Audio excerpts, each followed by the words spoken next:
et je suis en même temps lauréat de cette école-là. Notre école nationale supérieure d'électricité et de mécanique et en l'occurrence en fait à lauréat du forum SM entreprise où j'ai pu occuper plusieurs postes dont responsable conférence et débat et aussi en fait vice-président de la 25e édition du forum SM entreprise. Ça fait un grand plaisir aussi en fait de pouvoir animer cette conférence autour de l'entrepreneuriat à l'ère de la Covid-19 sous l'intitulé de nouvelles perspectives pour un demain meilleur. C'est déjà en fait on ne peut pas nier que c'est une thématique qui est vraiment brûlante de l'actualité et il faut vraiment passer à l'action et pouvoir en fait sortir avec une feuille de route si on peut dire ou bien un partage d'expérience ou bien seulement en fait des ondes positives qui permettent au moins en fait de pouvoir résister à cette crise que tout le monde vit.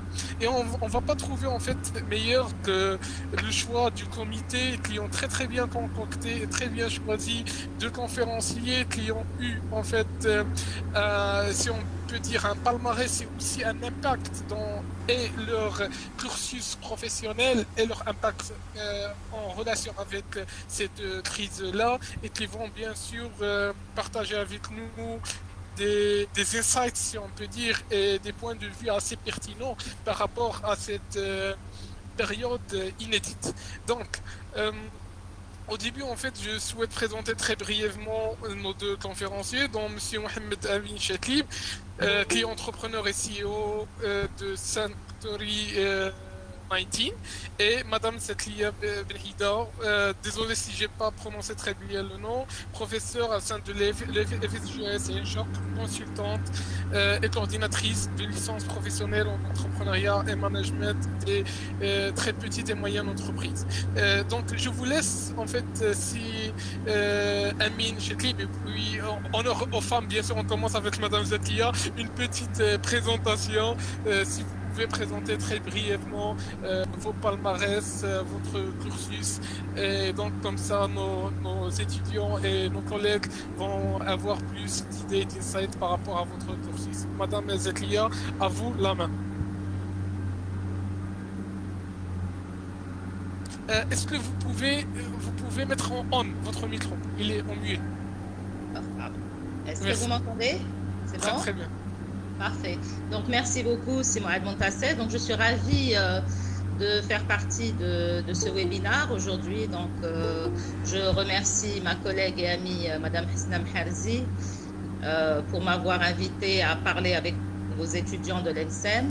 Alors, je me présente, donc je suis professeure à la faculté de sciences économiques et juridiques de Ain Shor de Casablanca, donc où j'enseigne le management, également l'entrepreneuriat, et où je dirige donc une licence professionnelle en entrepreneuriat et management des TPME.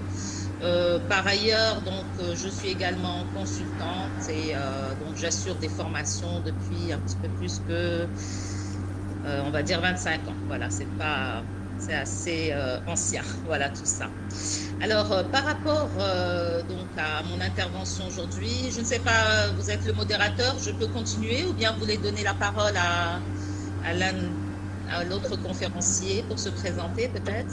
Ce qu'on va faire exactement, c'est que aussi si Amin Chetlib peut se présenter très brièvement et après je vais te donner la main très vite.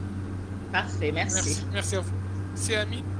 Je vous remercie de m'avoir invité. Je remercie Mehdi Soltani de m'avoir aussi donné cette opportunité pour pouvoir partager mon expérience de la période critique et très sensible comme vous avez pu citer.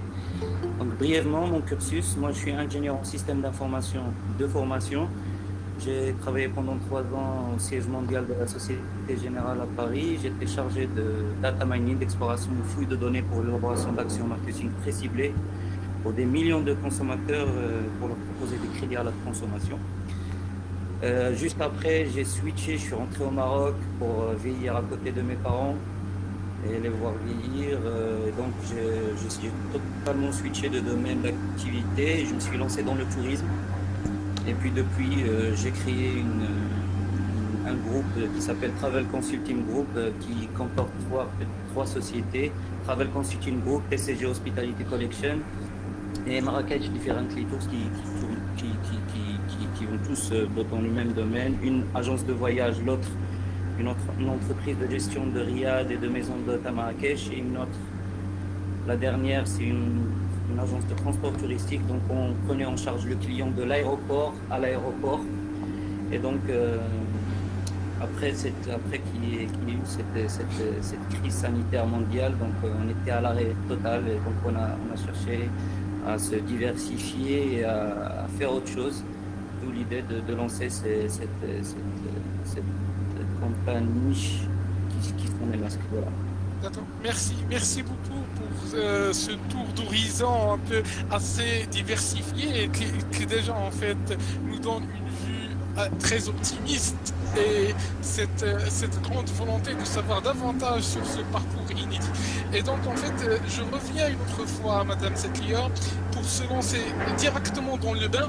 Donc, parce que le sujet, il est déjà très important et c'est un sujet qui touche en fait toutes les couches sociales, sans aucune exception. Ça veut dire en fait d'un étudiant, d'un jeune, un grand, un chef d'entreprise, un chef de TPE, PME, de grandes entreprises, de salariés, de fonctionnaires, d'entrepreneurs, de freelancers. Et donc, il n'a rien laissé cette Covid en fait d'impact. Et donc, en fait, directement dans le bain, comme j'ai dit, en fait, la question, il s'impose déjà.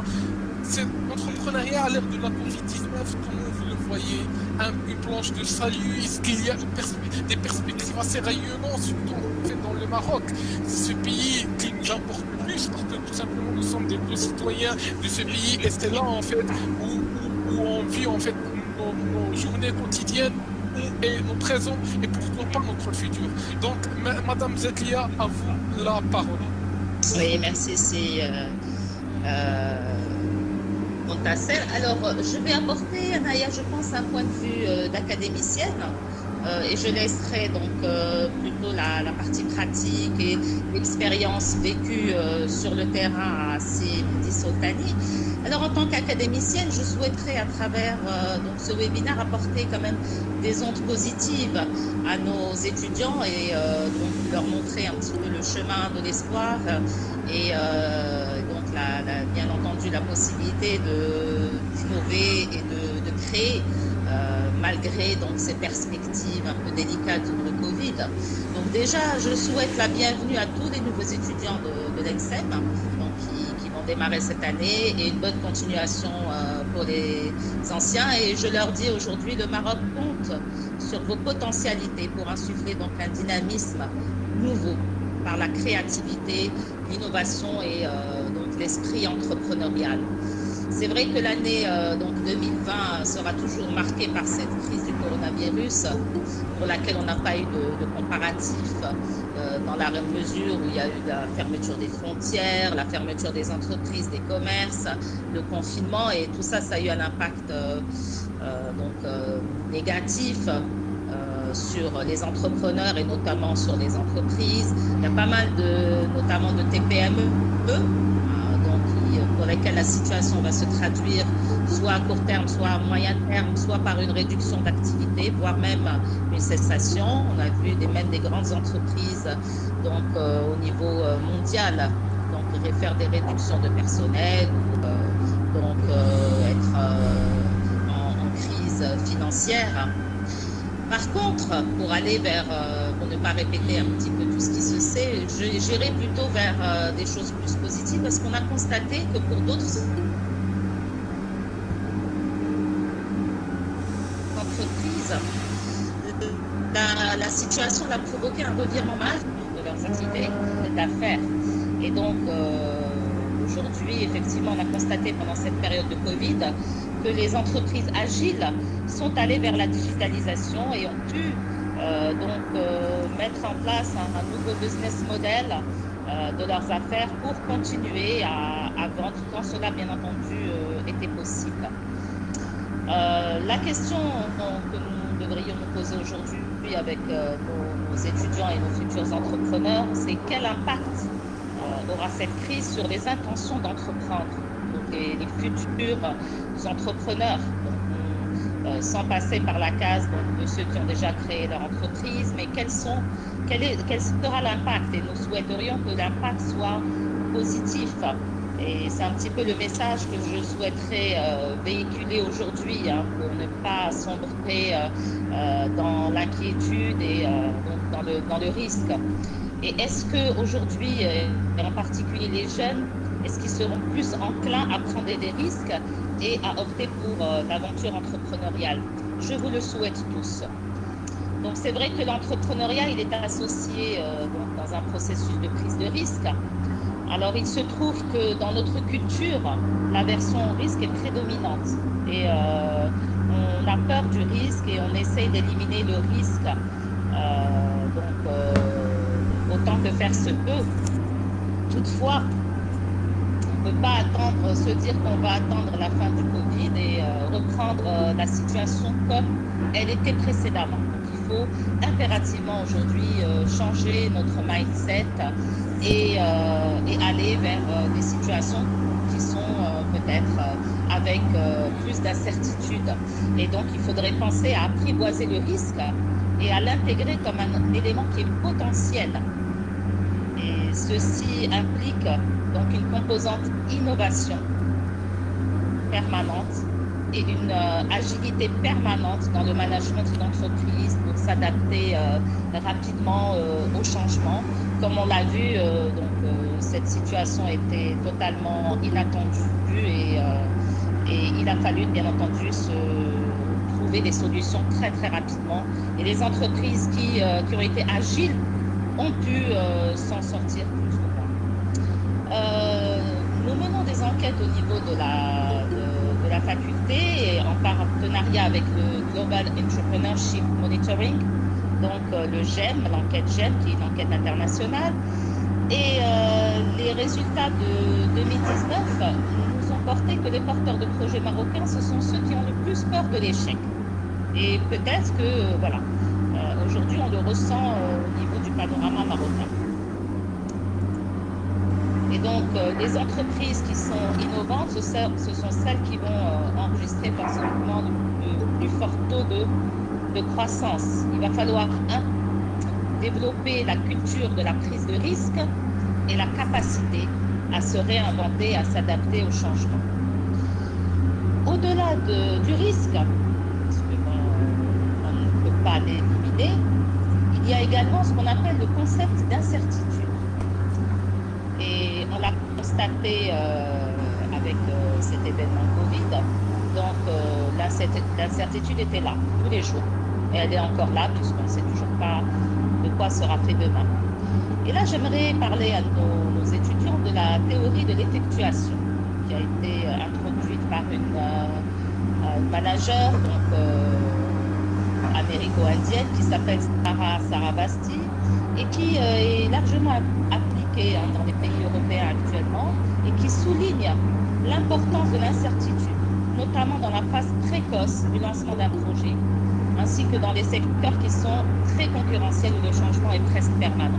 Alors c'est quoi donc un petit peu cette effectuation qu'il faudrait que les managers intègrent, les futurs entrepreneurs, nos étudiants entrepreneurs intègrent dans leur façon de voir pour pouvoir dépasser justement ces crises? C'est que l'entrepreneur prend des décisions sans qu'aucune probabilité récurrente ou expérience antérieure puisse le guider dans ses choix. Et à ce moment-là, il doit pratiquer donc des petits pas. Et d'ailleurs, on l'appelle aussi la théorie des petits pas, c'est-à-dire qu'il expérimente, teste et se demande à chaque étape, non pas ce qu'il souhaite gagner, mais c'est prêt à perdre. Donc on inverse un petit peu le process par le biais d'effectuation quand on met en place un business plan ou un business model. Généralement, classiquement, quand on est en train d'élaborer un business plan, on calcule ce qu'on va gagner. Avec, si on change cette approche, en mettant en place le business plan, on doit intégrer également des composantes. Qu'est-ce qu'on est prêt à perdre? Par exemple, dans la situation qui vient de se dérouler, quels sont le nombre de mois qu'on peut vivre sans se verser de salaire, par exemple? Ou encore, quel est le besoin de fonds de roulement qu'on peut avoir pour pouvoir survivre un certain temps en période donc, de difficulté, en période d'incertitude? Et donc, dans ce cadre, il faut prendre en compte les risques en avançant par étapes et en limitant l'investissement et en se basant sur l'existant. Donc ça nous mène à un autre concept qui est d'actualité aujourd'hui. C'est ce qu'on appelle l'innovation frugale. C'est quoi l'innovation frugale? C'est de faire mieux avec moins. Et donc, on arrive à un nouveau concept où aujourd'hui, on ne peut pas faire un business plan ou un business model en mettant en place des investissements prévisionnels, etc. Non, il faut calculer l'existant, ce que le futur entrepreneur ou ce que l'entrepreneur a au niveau de son écosystème, au niveau de l'existant, et à partir de ça, qu'est-ce qu'il peut faire, qu'est-ce qu'il peut offrir comme produit ou comme service. Et donc avec l'innovation frugale, ça consiste tout simplement à concevoir des produits qui sont accessibles à tous d'une manière simple, efficace et peu coûteuse, tout en mobilisant le moins de ressources possible. Et donc aujourd'hui, j'inviterai effectivement les futurs entrepreneurs ou les entrepreneurs ou les futurs étudiants entrepreneurs à réfléchir à cette façon de faire et à passer par ces circuits d'innovation frugale. Par exemple, dans cette crise, on a mis en place des kits de tests anti-Covid à moindre coût pour pouvoir tester un maximum de personnes. Et donc, ça s'est passé par l'innovation frugale, c'est-à-dire avec un minimum de moyens, comment réussir à mettre en place des tests, des tests, on va dire, un peu low cost. Et dans ce cadre, je voulais parler voir un petit peu du lancement de la plateforme Muhub.ma. Donc cette plateforme Muhub.ma qui vient d'être lancée récemment, depuis le mois de juillet-août. C'est un programme collaboratif qui est mené par l'association Maroc Impact, l'université Hassan II et la Société Générale. Quel est l'objet de cette plateforme? Donc, elle vise la mise en réseau d'entrepreneurs, d'étudiants, de chercheurs, de porteurs de projets qui proposent des solutions avec un fort impact social. Et ces personnes, donc, elles sont mises en relation avec des acteurs publics et privés qui émettent un besoin. Donc, ce qui fait que, en rentrant sur cette plateforme, vous allez avoir des acteurs publics privés qui émettent des besoins et ces étudiants, ces chercheurs, ces futurs ingénieurs, ces futurs managers ou médecins ou des porteurs de projets ou peu importe leur spécialité peuvent se mettre en réseau pour développer donc des solutions avec un fort impact social. Donc voilà pour un petit peu ces concepts d'innovation frugale et d'effectuation pour dépasser ce concept de crise, ne pas rester donc dans la négativité, mais plutôt aller vers des solutions qui sont positives, et il y en a. Alors bien entendu, les futurs entrepreneurs ou les entrepreneurs ont des difficultés, donc en discutant avec eux, on vous dit on a des difficultés, que ce soit au niveau financier ou au niveau managérial, etc. Donc il faut quand même noter que l'accompagnement ici, il est fondamental. Donc c'est un pilier fondamental pour le succès de l'entrepreneuriat.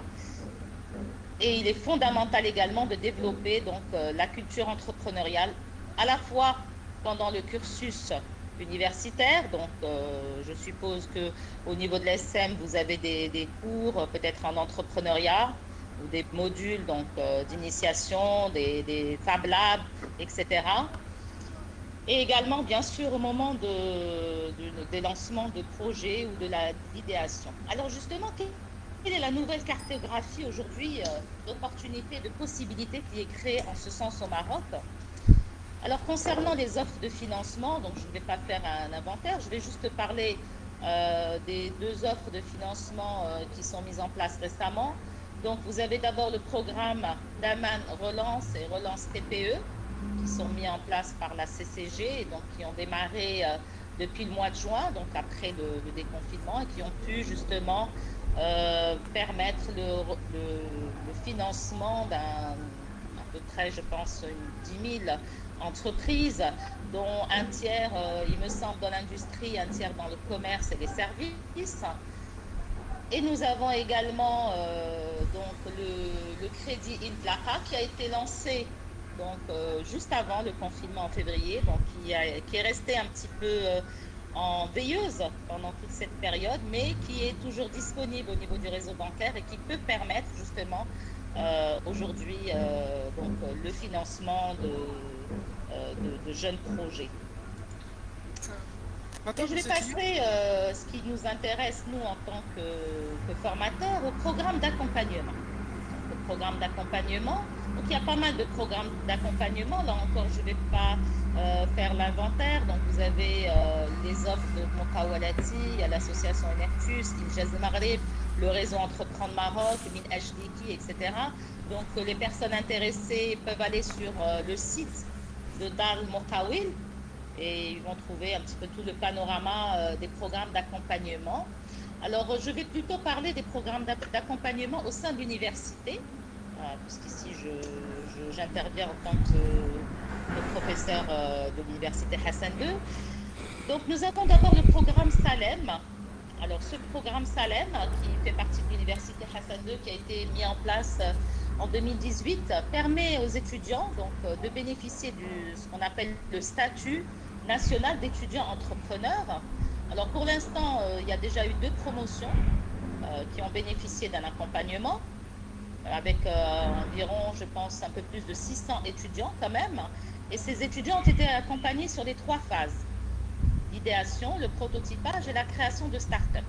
Et là, il va y avoir une nouvelle promotion donc, qui va être recrutée pour décembre 2020. Alors, il faut savoir que la 2e promotion, elle est passée dans le cadre du confinement. Hein. Donc, elle a démarré en décembre et elle a fait quasiment toute sa formation pendant le confinement. Et on a continué le travail. Donc, le travail est resté. Et les étudiants sont en phase actuellement donc, de prototypage et ils restent accompagnés. Et on continue, donc il va y avoir une autre promotion qui sera recrutée en décembre. Donc c'est une information intéressante pour vos étudiants qui souhaitent justement se lancer et qui doivent penser à se lancer ou en tous les cas au moins à bénéficier de ce statut d'étudiant entrepreneur qui va leur donner cette graine d'entrepreneur. Et peut-être dans les mois à venir ou dans les années à venir les inciter à se lancer. Alors au niveau de la faculté donc, de droit et de sciences économiques de Tel Jdida, donc chez nous, nous avons un incubateur. Donc c'est l'incubateur INCO Scholar, donc avec des fonds internationaux. Alors cet incubateur est particulier puisqu'il incube les projets avec impact social, donc lié à l'innovation sociale. Et il accompagne donc les étudiants à la fois dans la phase de création et dans la phase de développement de leur projet d'entreprise à fort impact social ou environnemental. Alors, il dispose de 4 programmes. Alors, il y a le programme Learn to Create, donc c'est un programme de formation. Le Social Lab, c'est un programme de pré-incubation et d'incubation. Donc, les étudiants porteurs de projets, alors ils s'adressent particulièrement aux étudiants ou alors aux diplômés dont le diplôme ne dépasse pas 1 an, il me semble. Donc, c'est un programme donc, de pré-incubation et d'incubation par la suite, par semestre, de 6 étudiants porteurs de projets et qui, à la fin donc, de leur période d'incubation, en principe, donc, le projet est lancé, donc les produits ou les services doivent être commercialisés et ils peuvent bénéficier donc, de mentoring, voire de financement pour le lancement de leur projet. Bon, en parallèle, toujours chez INCO Scholar, il y a un atelier collectif avec un espace de coworking et une fabrique citoyenne qui permet donc des meet-up avec des mentors, des débats, etc. Alors, qu'est-ce que nous avons également au niveau de la faculté? Donc, on a toujours pour encourager l'entrepreneuriat, que ce soit avant ou post-Covid. Hein, donc, notre stratégie est claire, il n'y a pas de limite. Hein. Au contraire, aujourd'hui, l'entrepreneuriat est fortement encourager donc, par des solutions innovantes. Hein. Et donc, nous avons 2 programmes. Nous avons une licence professionnelle en entrepreneuriat management des TPME et nous avons un master qui va démarrer donc, dans quelques semaines en conduite de projet et en e-business. Donc, ce sont des programmes qui visent à l'accompagnement donc, des étudiants. Madame, est-ce que vous Oui. m'entendez si vous Pardon, je ne vous entends pas. Est-ce que vous m'entendez maintenant? Est-ce que vous Un petit m'entendez? peu. Les autres, je ne sais pas, est-ce que je suis assez audible? Oui.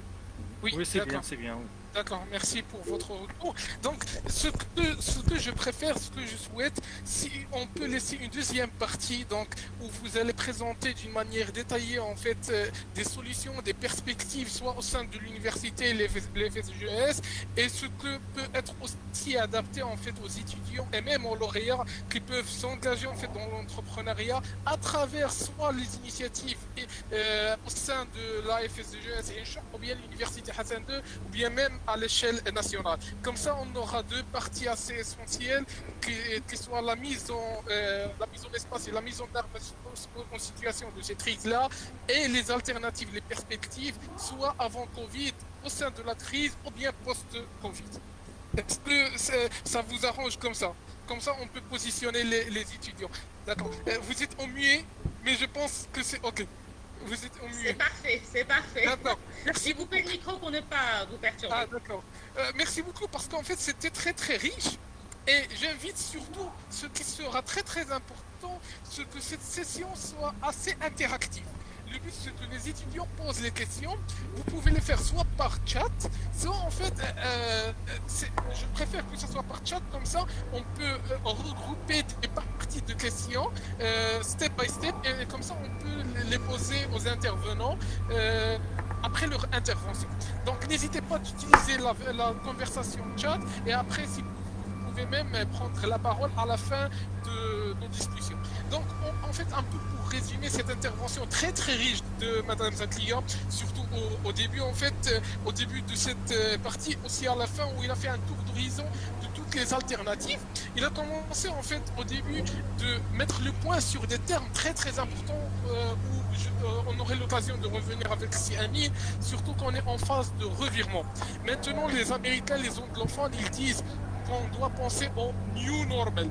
New normal, ça veut dire qu'on est en fait dans une nouvelle version. On est dans un nouveau normal, si on peut dire. On ne peut pas revenir en arrière, on ne peut pas revenir à la vie عندي كونفيرونس فاطمة دابا تغداو اللي بغيت. Donc on est dans un changement de عندي كونفيرونس محاضرة لايف. Et donc, il a insisté sur un point très important, c'est la prise de risque et la prise d'initiative.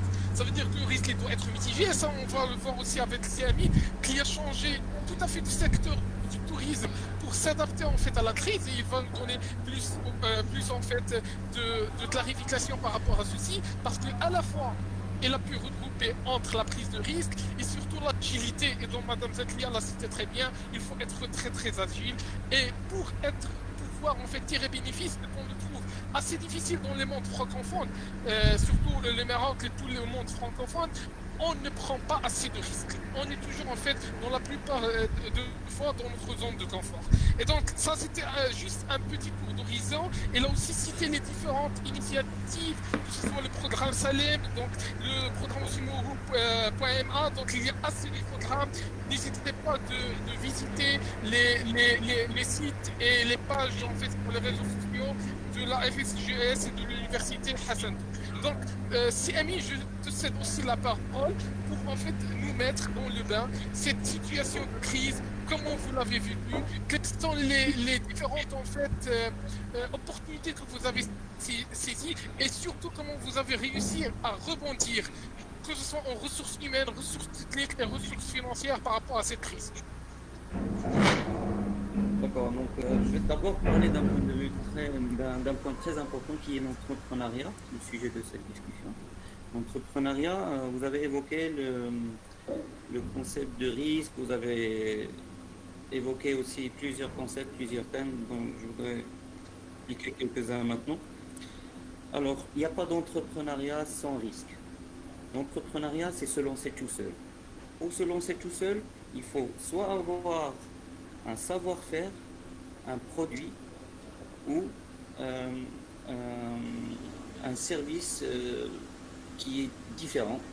En fait, aujourd'hui, ou même avant la Covid, pour réussir l'aventure de l'entrepreneuriat, il fallait se diversifier, se distinguer. Il y a plusieurs stratégies de pénétrer le marché. Il y a plusieurs choses. C'est pas mon travail maintenant, moi je vais juste partager mon expérience. Mais on y arrive plus facilement si on a un produit très diversifié par rapport à la concurrence, ou bien si on se lance dans une niche où il y a personne. Donc on gagne beaucoup de temps.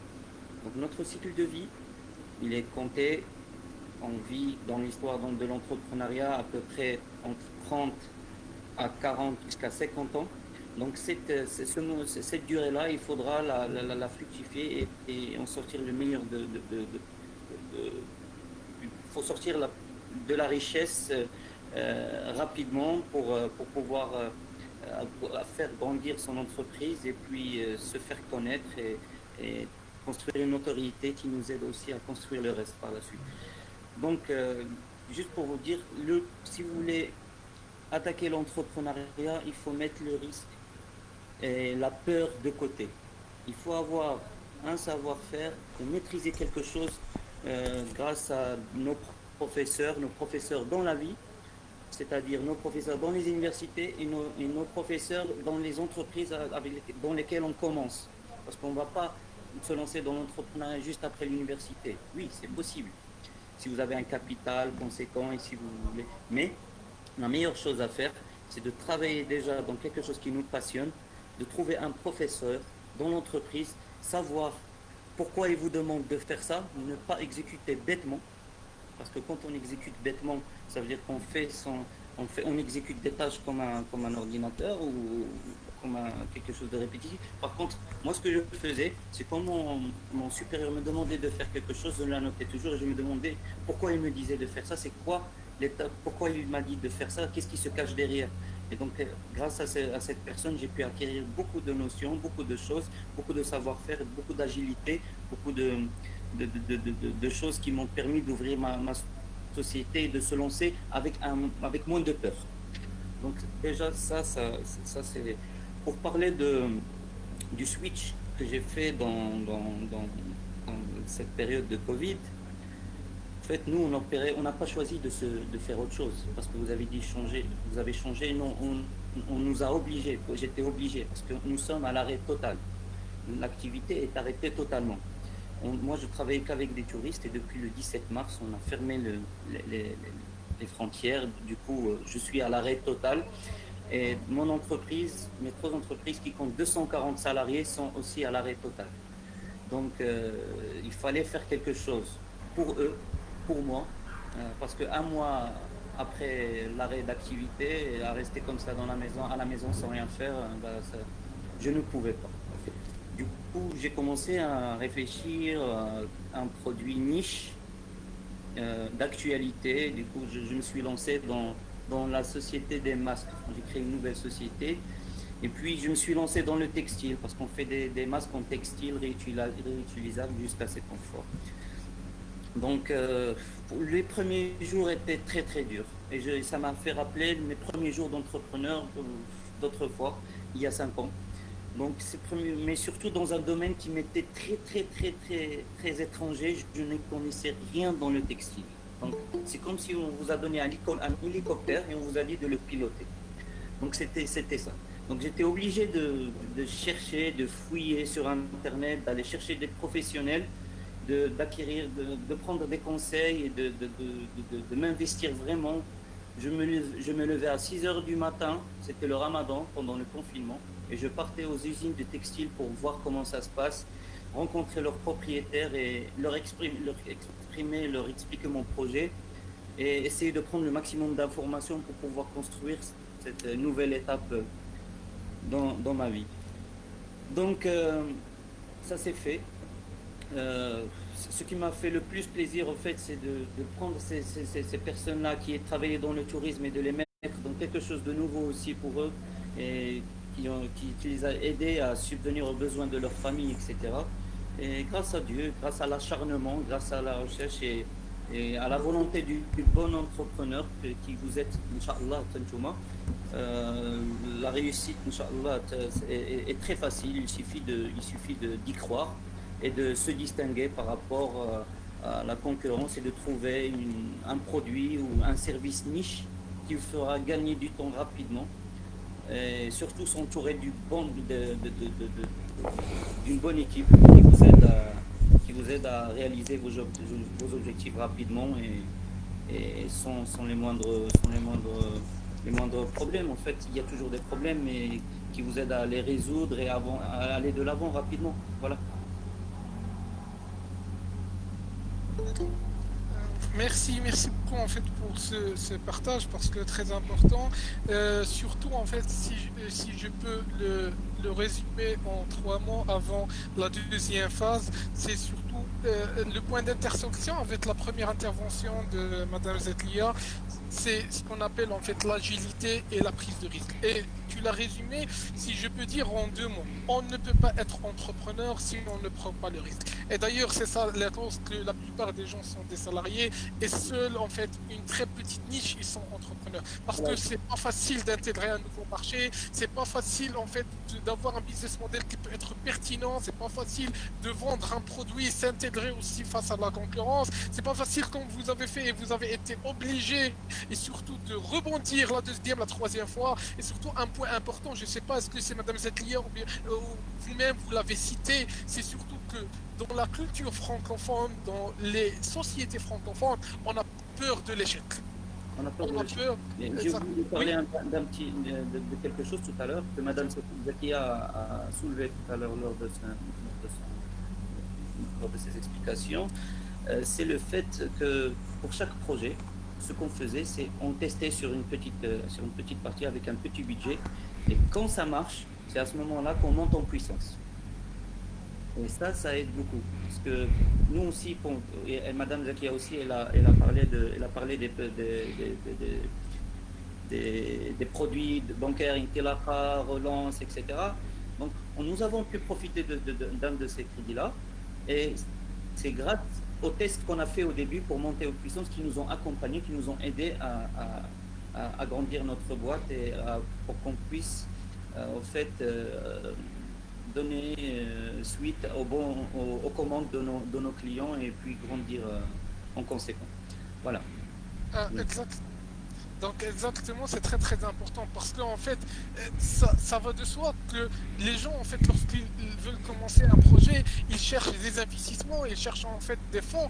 Mais si vous-même vous n'avez pas montré à l'écosystème, aux parties prenantes qui vont en fait financer votre projet, que vous avez déjà en fait mis quelque chose à place, que vous avez déjà en fait montré la bonne volonté, que vous avez déjà montré que votre projet c'est un projet win-win et on peut investir dans ce projet, on ne peut pas mettre la main dans la pâte et bien sûr investir dans ce dernier.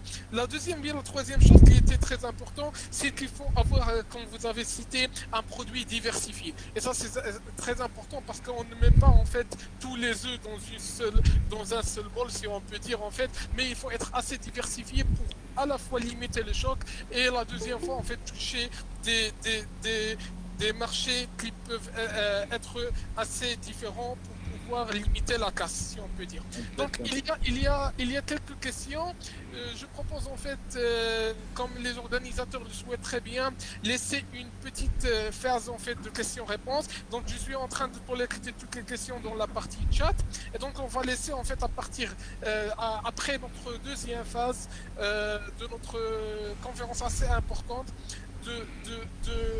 d'attaquer ces questions-là et bien sûr si vous avez des remarques à ajouter. Donc la deuxième phase, comme j'ai cité tout à l'heure, on va recommencer une autre fois avec Madame Zetlia qui a déjà en fait vous a lancé des ficelles, ça veut dire des choses pratiques et des idées pratiques que vous devez faire.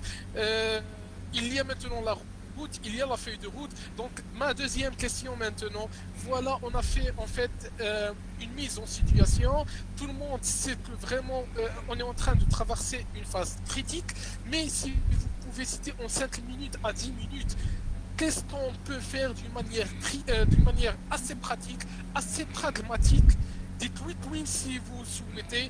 Nous, en tant qu'entrepreneurs, en tant que salariés, en tant que personnes qui souhaitent intégrer le marché, parce que les étudiants d'aujourd'hui sont bien sûr en fait les entrepreneurs de demain, ou bien les personnes qui vont intégrer le marché d'emploi. Comment on peut faire? Parce que le souci, c'est pas que cette crise d'ici demain ou bien 2021-2022 va prendre fin, mais souvent il va y avoir lieu de plusieurs crises, de plusieurs rebonds, et il faut bien sûr tirer bénéfices et opportunités.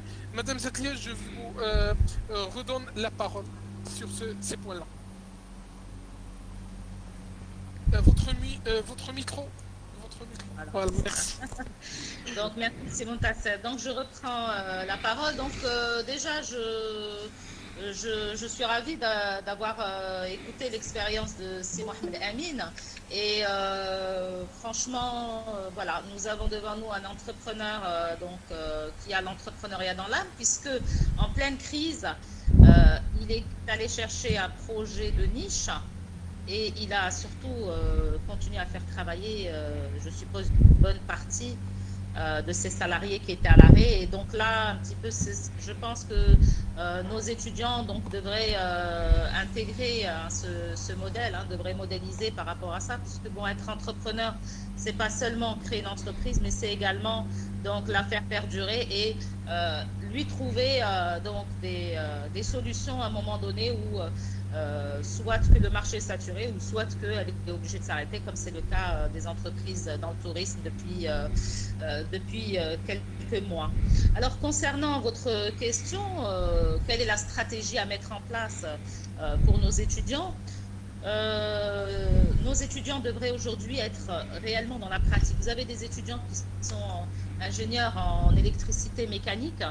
Et je pense qu'au sein de leur cursus, ils devraient impérativement avoir des programmes qui couvrent une bonne partie, disons, de leur cours concernant l'idéation, c'est-à-dire la mise en place d'idées. Parce que j'ai vu dans le chat passer plusieurs questions sur ça. Et certainement, donc, les jeunes se demandent, oui, je veux créer une entreprise, mais comment je vais avoir la bonne idée? Est-ce que c'est la bonne idée? Est-ce qu'elle va marcher? Etc. Donc, c'est vrai que ça ne vient pas tout seul. Il est impératif d'être accompagné. C'est pour ça que je vous ai parlé tout à l'heure des programmes d'incubation. Je vous ai cité en exemple le programme que nous avons, nous, INCO Scolaire. Mais sinon, donc, dans toutes les écoles et au sein des universités, vous avez également d'autres programmes d'accompagnement qui sont externes, qui sont privés ou des fondations, qui viennent accompagner ces jeunes dans leur recherche d'idées. Parce qu'au départ, quand on est avec eux, donc il y a pas mal d'idées qui émergent, des idées nouvelles, des idées qui sont un peu reprises par ailleurs, mais ils ne savent pas comment passer d'une idée à un business model. Et je pense que ça, c'est réellement ce qu'ils doivent aujourd'hui apprendre en tant qu'étudiants avant de se lancer réellement dans l'aventure entrepreneuriale. C'est passer de l'idée à la mise en place d'un business model et tester, comme je dis tout à l'heure et comme l'a dit aussi Simon Amin, tester. Parce que tant qu'on n'a pas testé, on ne peut pas se faire confiance d'abord, parce que le propre de l'entrepreneur qui réussit, c'est qu'il croit en lui d'abord, et ensuite qu'il croit en son projet, en son idée. Et ensuite, une fois que l'idée elle est testée, il arrive à la communiquer pour pouvoir avoir des aides, que ce soit des aides en accompagnement ou des aides au financement. Donc voilà une première partie de ma réponse, et je pense que je laisserai la parole à Simon Amin également. Oui. Donc, si Amin, directement toi la parole, comme ça pour compléter et rajouter des autres points. Voilà. Merci. Oui, je vous remercie Madame Zakia. Donc oui, comme vous avez dit, il faut tester, il faut pas perdre espoir, si on a une idée derrière la tête, attention de vous la faire piquer rapidement. Parce que tester, il y a tester et la donner à tout le monde. Parce que ceux qui ont les moyens, ils vont surtout pas hésiter de vous la piquer rapidement et de le déployer sur le terrain et de vous devancer. Donc c'est pour ça, faites très attention. Si vous avez une idée, soit ne la faites pas partager avec tout le monde, mais déployez un minimum de moyens pour avoir des retours positifs et très différenciés. Enregistrer l'idée, si c'est quelque chose de créatif, si c'est quelque chose que vous êtes laissé la faire. Achetez les noms de domaine sur Internet relatifs à votre idée. Comme ça, vous aurez toujours une longueur d'avance et l'appellation, par exemple, quand on va parler du thème ou du concept de votre idée, on pensera à vous en top minding. Donc c'est pour ça. Faites très attention si vous avez une idée. Il faut tester, bien sûr, mais il ne faut pas la divulguer à tout le monde. Parce qu'il y a des personnes qui n'attendent que ça. S'ils voient une nouvelle idée, ils vous la piquent. Ils déploient beaucoup de budget marketing et ils déploient beaucoup de monde dessus. Et facilement, vous êtes devancé. Et surtout sur les niches. Donc faites très attention sur ça. Donc d'un autre point de vue, il faut surtout pas hésiter à faire des erreurs. Si vous dites que je ne suis pas encore mûr ou je ne suis pas encore prêt pour l'entrepreneuriat, vous vous trompez parce qu'en faisant des erreurs que vous allez être le bon entrepreneur que vous serez. C'est en tombant la première, la deuxième, la troisième fois, c'est en faisant des échecs que les prochaines fois seront fructifiants et apporteront leurs fruits. Il y en a qui réussissent juste après à partir de la première idée ou du premier projet. Il y en a qui réussissent au 5e ou 10e. Il y a l'exemple vivant de KFC qui a fait plus de 20 ou 40 projets et qui a réussi au bout de 67 ans. Donc, ne l'abandonnez jamais et essayez, tentez. Et surtout, il faut acquérir un minimum d'expérience en entreprise, chez les uns, chez les autres. Essayez de travailler dans des entreprises qui sont très cotées, ne serait-ce que pour un stage après l'université, parce que avoir un CDI dans une entreprise qui n'est pas connue ou un stage début d'embauche sur une entreprise qui est très connue, une multinationale, moi je trouve que c'est beaucoup plus intéressant parce que là vous apprenez les meilleures pratiques, vous apprenez les standards et les protocoles d'un bon entrepreneur et comment c'est structuré, comment c'est fait, comment c'est bien établi et vous dupliquerez ce modèle-là sur votre business model de votre prochaine entreprise et il faut se battre et puis voilà, il faut se battre. Se réveiller le matin et se dire wake up, you need to make money et puis voilà.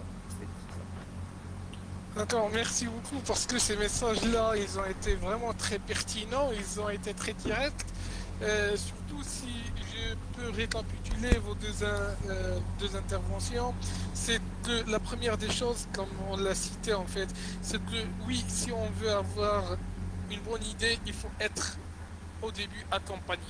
On ne peut pas être un entrepreneur si on n'était pas accompagné par une entreprise, par un entrepreneur. Et de ceci, en fait, Madame Zetlit, il y a assez partagé avec vous au début plusieurs organismes, que ce soit dans l'entrepreneuriat social, et que ce soit dans l'entrepreneuriat classique, Réseau Entreprendre aussi, Réseau Entreprendre Maroc, il y a la Junior Entreprise, il y a plusieurs, en fait, organismes que...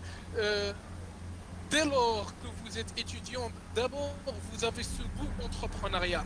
C'est pas le but en fait que vous soyez entrepreneur dès la sortie de l'université. Et ceci, on a parlé en fait de ce sujet-là, mais vous devez goûter à l'entrepreneuriat, à la recherche de la solution pour votre cible. Et d'ailleurs, notre conférencier on citait très bien, on ne peut pas créer une entreprise ou bien une idée parce que l'idée nous a plu. On va créer un projet parce qu'il y a une niche, parce qu'on est en train de résoudre une solution pour notre cible, parce qu'il y a une personne qui va payer tout simplement pour notre produit ou bien pour notre service. S'il n'y a pas une personne qui va payer pour notre produit ou bien notre service, eh ben, on est en train de rêver et il n'y a pas d'entrepreneuriat. Parce que, comme a dit si Amine, wake up, you should make money. S'il n'y a pas de fonds, s'il n'y a pas de l'argent qui tourne, on ne peut pas payer les charges. Oui, c'est Amine. Excusez-moi, Mourad, vous avez parlé même il faut, même s'il y a une niche, c'est pas avec une idée qu'on va réussir, c'est avec une niche. Faites très attention parce que là, cette conférence est autour du Covid-19 et à la nouvelle ère du Covid-19. Juste pour vous, ce n'est pas, on est là pour vous encourager, on est là pour vous motiver, pour être entrepreneur, mais attention, même aujourd'hui, ce qu'on voit, c'est que même avec des niches, le pouvoir d'achat commence à être très très faible et les gens ont de moins en moins d'argent à dépenser. Du coup, il faut plutôt s'orienter vers les choses qui sont les choses qu'on déploie chaque jour et qu'on est obligé d'acheter ou obligé des services très importants pour le c'est ça dans ça qu'il faut investir. Il faut laisser de côté tout ce qui est plaisir etc. pour que les gens n'ont plus d'argent comme avant. Surtout à Marrakech, moi je suis à Marrakech et c'est la catastrophe, c'est la crise. Moi aussi je suis à Marrakech, je confirme que c'est la catastrophe. Voilà, parce qu'à côté de ça, comme j'avais... C'est juste entre parenthèses. Ah oui, exactement. Parce qu'on a parlé de diversification. Avant le tourisme, quand j'étais en plein tourisme, je me suis dit je vais créer un petit quelque chose au cas où il y a je sais pas, une bombe de gaz ou un attentat terroriste qui va sauter. Au moins je vais avoir un revenu. Donc j'ai créé un salon de coiffure, un grand salon de coiffure.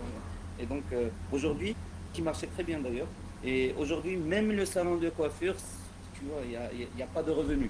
Il n'y a pas de revenus. Les gens ils sont obligés de se raser la tête, mais ils n'y vont pas parce qu'ils n'ont plus d'argent. Donc faites très attention. En choisissant votre thème, en choisissant votre niche, il faut maintenant, à l'ère du Covid et à la nouvelle ère, il faut se positionner sur des niches qui sont obligatoires pour le vécu de tout le monde. Parce que il faut que le prix soit raisonnable, il faut que ça soit profitable à tout le monde. Et puis voilà, parce que trouver une niche, ce n'est pas tout. Les niches, il y en a plusieurs, mais il faut que ça soit... Exactement. Je suis tout à fait d'accord avec toi et peut-être que ça sera ma dernière question en fait, si je peux la poser avant de passer aux questions-réponses, parce que vous avez évoqué un sujet hyper important et d'ailleurs c'est maintenant le sujet de plusieurs conversations dans le monde entier. Ce sont les métiers de demain ou bien même les métiers d'aujourd'hui. Et si on a vu en fait les pays qui ont le moins subi en fait la crise, ce sont des pays dont l'économie est basée sur des services qui transcendent tous les pays et toutes les limites. Ça veut dire ça peut être en fait, ça peut aller de l'assurance à des services informatiques, à en fait des services en fait en ligne. Ça veut dire quelque chose qui n'a pas vraiment besoin d'une présence physique, qui n'a pas besoin en fait qu'on va avoir un local. Déjà pour l'anecdote, je pense que tout le monde le sait, l'hôtel en fait par exemple, si on peut dire en fait le magasin qui a le plus grand chiffre d'affaires en fait, c'est un magasin virtuel, c'est Amazon. Le plus grand en fait le booking en fait des hôtels, c'est aussi virtuel. Et donc en fait aussi les Blablacar dans plusieurs pays en fait ce sont des applications révolutionnaire en fait, si on peut dire, le système dans lequel le système classique, ça veut dire qu'on a besoin qu'un client soit présent physiquement devant nous dans un local, avoir un contact physique pour pouvoir en fait avoir une transaction et pour pouvoir avoir en fait cette, si on peut dire, un commerce au propre nom ou bien à vrai dire, c'est ça. Et donc ma dernière question, je commence par Madame Zetlia, à votre avis, à votre opinion, et pour moi c'est une question très importante pour clôturer ces phases avant de passer aux questions des intervenants, les métiers de demain tout simplement.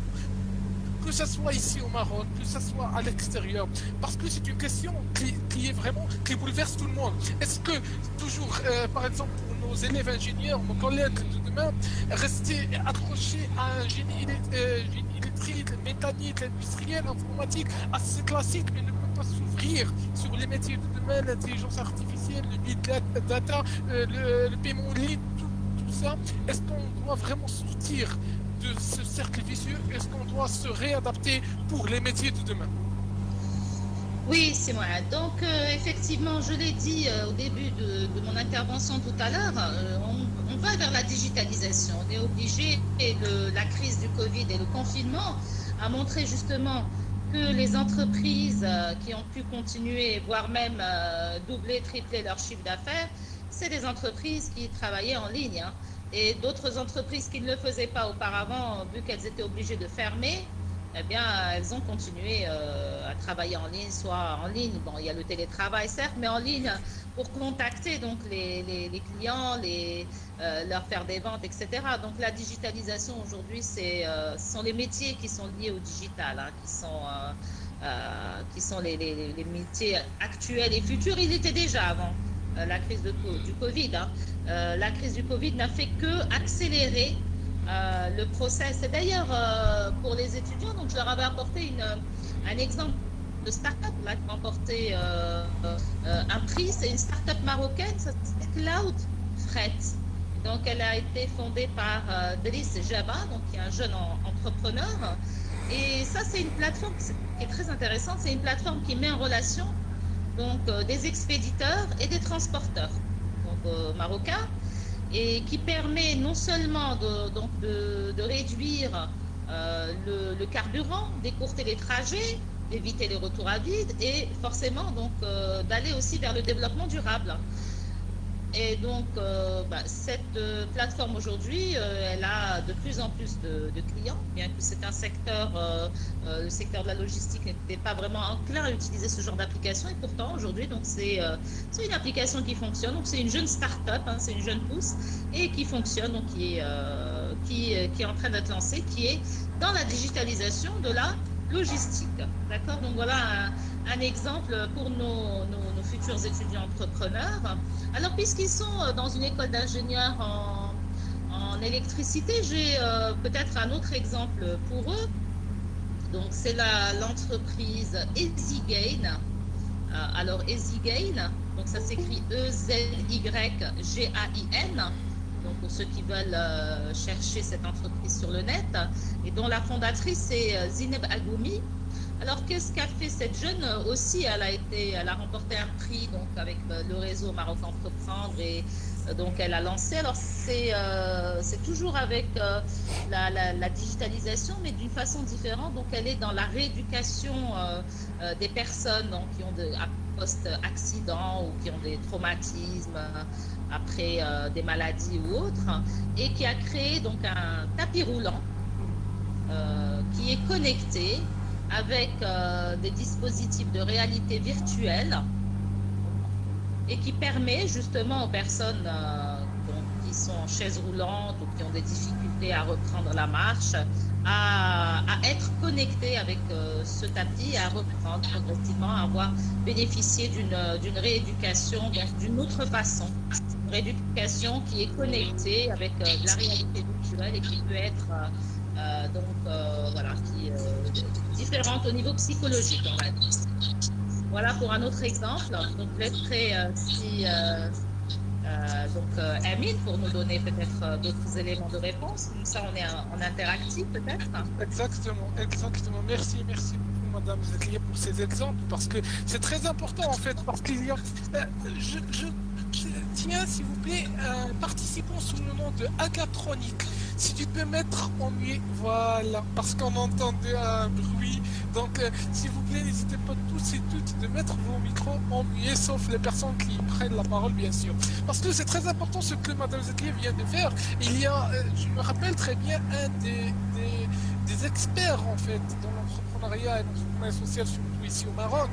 Il a résumé l'une de ses interventions lorsqu'il a dit, on lui a posé une question qui était une question assez difficile. Comme on dit, c'est la question à $1 million, comme on dit en fait parfois. C'est si vous pouvez choisir le problème chez les jeunes ici au Maroc. Et il l'a résumé, donc ça veut dire le Maroc et les pays en émergence, les pays tels le Maroc, surtout dans la région Middle East et North Africa. Il l'a résumé dans trois mots. C'est un problème d'inspiration. Les jeunes, ils sont en train de chercher de l'inspiration. Ça veut dire, parce qu'on voit comme ça des exemples des jeunes qui ont réussi, et surtout pas nécessairement from scratch, ça veut dire c'est pas de la magie, de zéro ils deviennent des héros, mais ce sont des jeunes quand même qui ont pu révolutionner, qui ont pu en fait venir de nouvelles idées et pénétrer le marché, et quand même ils ont réussi, ils ont donné un très bon exemple. Donc c'est très important de savoir ces exemples-là, aussi en fait, si on peut dire, s'inspirer de leur expérience et d'avoir en fait aussi, si on peut dire, notre expérience propre à nous. Sur la même longueur d'onde, je passe à Si Amine, sur la même question toujours, les métiers de demain, et parce que c'est très intéressant, parce qu'il y a aussi un bonhomme qui a dit demain c'est déjà aujourd'hui. Parce qu'avec la vitesse avec laquelle le monde change, surtout ces 10 dernières années, ces 20 dernières années, on ne peut plus prévoir le futur. Parce que quelque chose on a prévu, ça va venir dans 10 ans, 20 ans, il vient dans un an. Donc il y a toute une vitesse de changement, toute une perturbation qui est difficile à gérer. Donc c'est Amine, à vous la parole. Vous êtes en mieux. Merci. Donc, moi, ce que je faisais avant, parce que je vais parler pas d'un point de vue académicien comme Madame Zakia, mais plutôt de mon expérience personnelle. Moi, ce que je faisais, c'est que je voyais ce qui se passait dans les pays qui sont très développés, qui sont beaucoup en avance, la Corée du Sud et aussi les États-Unis. Pour moi, c'est les deux modèles à suivre en termes de services et de produits. Manière de les commercialiser et idée de projet créatif. Ces deux pays-là, l'un est très très cher. Les États-Unis, c'est très très cher. Par exemple, à Manhattan ou à New York, le prix de la location d'un magasin commercial, ça coûte vraiment très très très cher. Et pour pouvoir payer ce loyer, il faut avoir une idée créative ou un produit d'une qualité extraordinaire qui marche forcément. Non pas parce que il est dans une zone de chalandise, mais parce qu'il a commencé déjà là et après il s'est implanté dans plusieurs pays ou d'autres villes des États-Unis.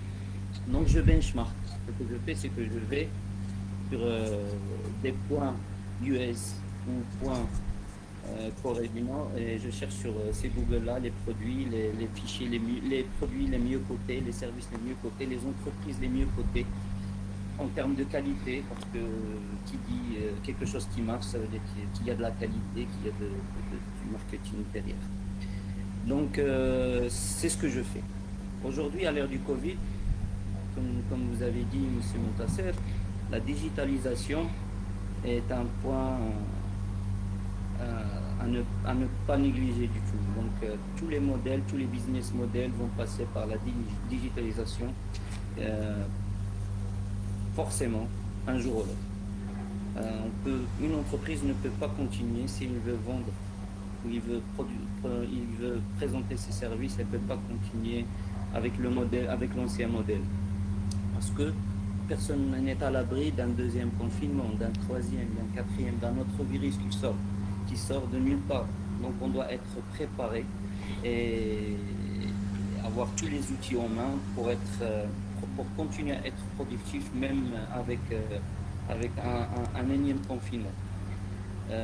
Il peut y avoir des confinements totaux, des confinements partiels, mais notre entreprise, elle doit continuer à survivre, à vivre, à produire pour ne pas subir des dégâts ou des dommages qui vont inverser sa productivité et du coup faire très mal à la boîte et à son développement. Donc oui, la digitalisation est un point très important et c'est maintenant, comme a dit Madame Zakia, ça doit se faire dans les plus brefs délais pour toutes les entreprises. Vous voyez, même notre gouvernement, il a commencé à digitaliser tous ses services en ligne et beaucoup de Marocains disent que notre gouvernement est toujours en retard.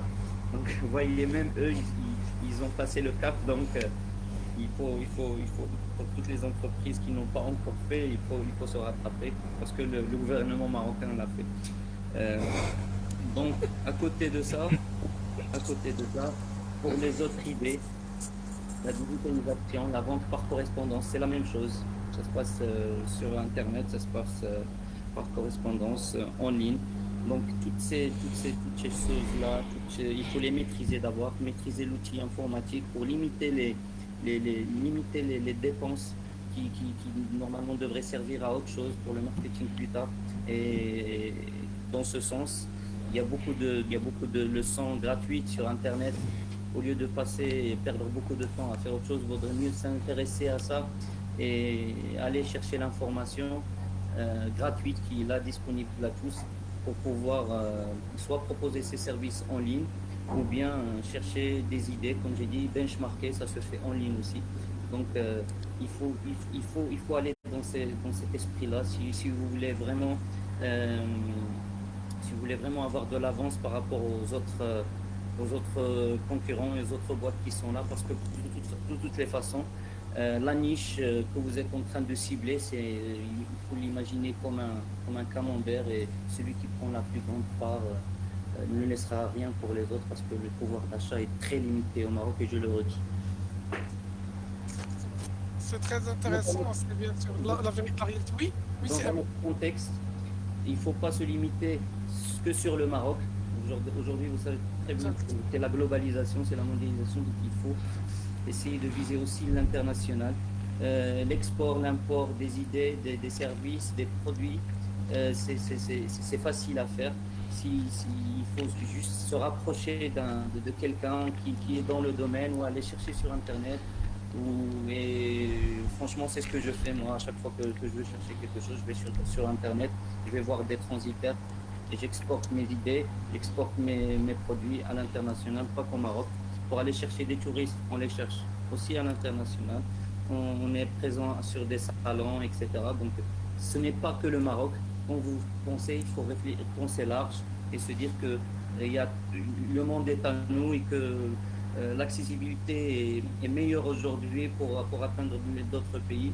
Donc il faut foncer, et le Maroc n'a pas de votre idée ne doit pas avoir de limite. Elle doit voyager, elle doit aller plus loin que ce que vous pensez. Voilà. Voilà. D'accord. Merci beaucoup en fait pour cette clarification, et donc je passe directement à la phase questions-réponses si vous n'avez bien sûr pas quelque chose à ajouter. Et donc il y a en fait assez de questions que je vais essayer assez de regrouper par thématique, parce qu'il y a pas mal de questions qu'on a répondu en fait, que Monsieur Amin et Madame Zetlia ont répondu assez clairement pour ces questions-là, mais je vais essayer quand même de lire des questions pertinentes. Donc il y a la première question pour Yassir Saberi. Les points principaux à considérer pour faire un bon setup pour un projet dans l'atmosphère post-Covid. Et je vais aussi ajouter sa deuxième question. Est-ce que vous pensez que des niches dans les marchés ont un bas niveau de concurrence sont aussi des niches profitables? La deuxième question n'est pas assez claire. Donc vous pensez que des niches dans les marchés ont un bon niveau de concurrence? Ah oui, donc si je peux reformuler sa deuxième question, il pose la question, ça veut dire, on a déjà répondu je pense à cette question, ça veut dire que si on se positionne dans un marché avec pas mal de concurrence, on a plus de probabilité et de chances pour réussir. Et sa première question, donc si quelqu'un aussi peut répondre une autre fois ou bien paraphraser sa réponse, donc surtout pour la post-Covid, en fait, un projet doit s'orienter vers quel domaine? On a déjà parlé de la digitalisation, donc je vous laisse soit Madame Zetlia ou bien si Amine, si vous souhaitez ajouter quelque chose par rapport à ces deux questions. D'accord. Je pense que la deuxième question qui a été posée, c'est est-ce que les marchés de niche où il y a un bas niveau de concurrence, c'était ça, je crois, sa question. Oui, c'est ça. C'est ça. Quand il y a un bas niveau de concurrence, est-ce que ça risque de marcher? En fait, il faut être très prudent. Quand il n'y a pas beaucoup de concurrence, il faut se poser la question, est-ce que les autres n'y ont pas pensé avant moi?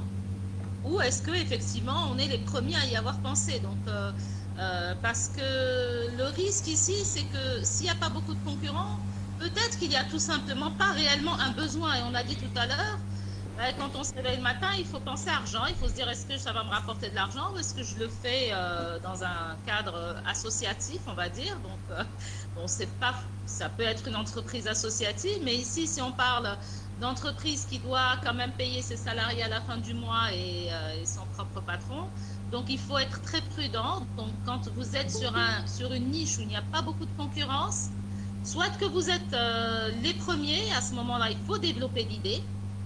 Mais il faut tester avant pour vérifier qu'il n'y a pas une contrainte. Parce que souvent, on se trouve avec des personnes justement qui sont sur des idées et qui pensent que donc c'est les premiers à l'avoir eu parce qu'il n'y a pas réellement de concurrence. Mais en réalité, il doit y avoir des contraintes, soit juridiques, soit fiscales, soit administratives ou autres, d'accord, ou au niveau du besoin lui-même. Est-ce qu'il répond réellement à un besoin assez large ou est-ce que le besoin est trop restreint et à ce moment-là, ce n'est pas un marché qui est suffisamment rentable. D'accord, merci beaucoup, c'est très clair. Si Amine, est-ce que vous avez quelque chose à ajouter? Oui, bien sûr.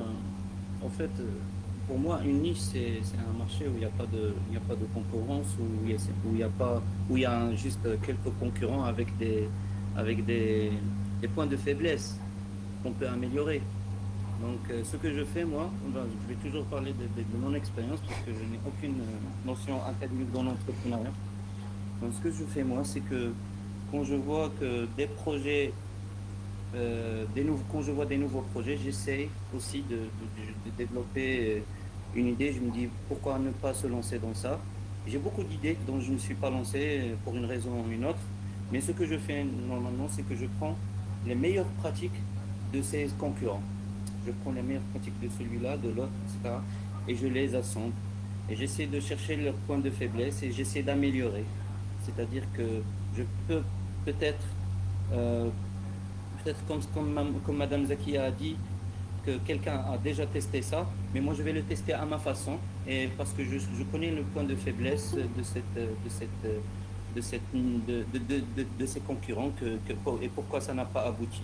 Est-ce que parce que le pouvoir d'achat est faible?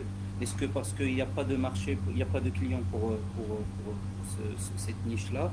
Ou bien juste parce que l'idée est très bonne, c'est juste qu'on ne peut pas la développer au Maroc? Parce qu'au Maroc, il y a beaucoup d'idées et de projets qui se sont construits, qui n'ont pas marché et qui ont très bien marché à l'extérieur du Maroc. J'ai beaucoup d'exemples, mais voilà, c'est une niche pour moi, c'est un marché où le produit n'a pas été fait correctement. Donc il peut y avoir le produit, mais quand il n'est pas fait correctement ou quand il y a juste un ou deux concurrents et où on peut ajouter notre valeur ajoutée, donc c'est là où c'est ce que je considère niche. Exactement.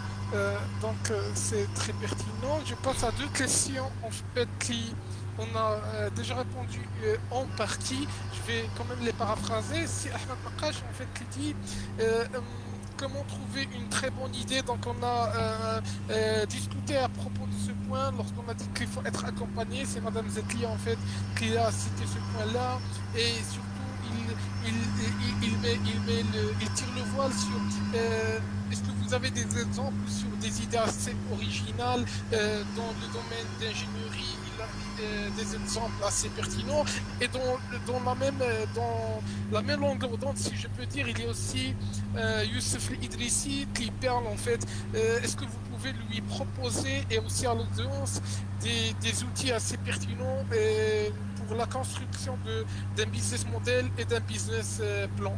Oui, parce que c'est assez important de faire la différence parce qu'ils sont très très différents. Donc, si vous voulez, Madame Zetli. Est-ce que vous pouvez ajouter quelques points par rapport à ça? Oui, Madame Zetli. Oui, bon, j'attendais si Amine. Donc, alors, je reprends, je pense, la première question, c'était concernant l'idée? Oui. Oui. Les outils pour avoir une très bonne idée, surtout. D'accord. Oui. Alors, en fait, il n'y a pas d'outils à proprement parler pour avoir une très bonne idée. Donc, le propre de l'entrepreneur, et je pense que Amine le confirmera, parce que je pense que tous les jours, il doit avoir des idées qu'il n'expérimente pas forcément, mais voilà, mais il doit en avoir pas mal. Moi, les idées que j'ai, c'est par rapport à des besoins que j'ai eu moi. C'est Donc, ça. Quand Voilà. je vois qu'il y a un besoin que je ne trouve pas, c'est pourquoi ne pas faire une entreprise comme ça. C'est pas fait. Voilà, donc c'est ce que j'allais dire. C'est-à-dire que là, quand vous demandez à quelqu'un d'autre de vous proposer des idées, c'est très risqué pour le futur entrepreneur parce que de toutes les façons, il ne trouvera pas, il ne se retrouvera pas à un moment donné dans l'idée et il ne pourra pas aboutir à un projet réel. Effectivement, pour la majorité des entrepreneurs, souvent, l'idée naît d'un besoin soit personnel, soit environnemental, ou dans le quartier, ou dans la famille, ou peu importe, des amis, ou en tous les cas d'un besoin qui est assez proche et qui fait naître cette passion de vouloir le développer. Et je vais vous donner un exemple d'un groupe d'étudiants donc, qui sont diplômés depuis deux ans maintenant. Et alors, dans ce groupe d'étudiants, dans le cadre de leur projet PFE, justement, ils devaient développer une idée d'entreprise. Et parmi ce groupe, nous avions une leader. Cette jeune dame avait dans sa famille quelqu'un ou elle-même, il me semble, avait été passée par une phase de malvoyance où elle était complètement perturbée parce qu'elle avait perdu son autonomie. Et alors, le projet que le groupe que nous avons développé ensemble, c'est un projet de canne. De connecter, donc cette canne connectée avec un GPS, avec un détecteur d'objets, d'accord, environnementaux. Ces étudiants sont des étudiants en management, hein, donc ils n'ont rien à voir avec ni l'électricité, ni la mécanique, ni l'ingénierie.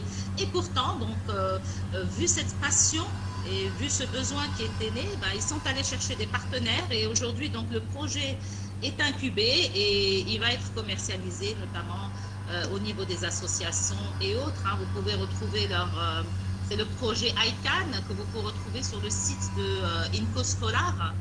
Donc voilà un exemple où l'idée doit émerger réellement de la personne. Donc je ne pourrais pas m'aventurer à vous donner des idées. Il faudrait que les idées germent de chez les futurs entrepreneurs.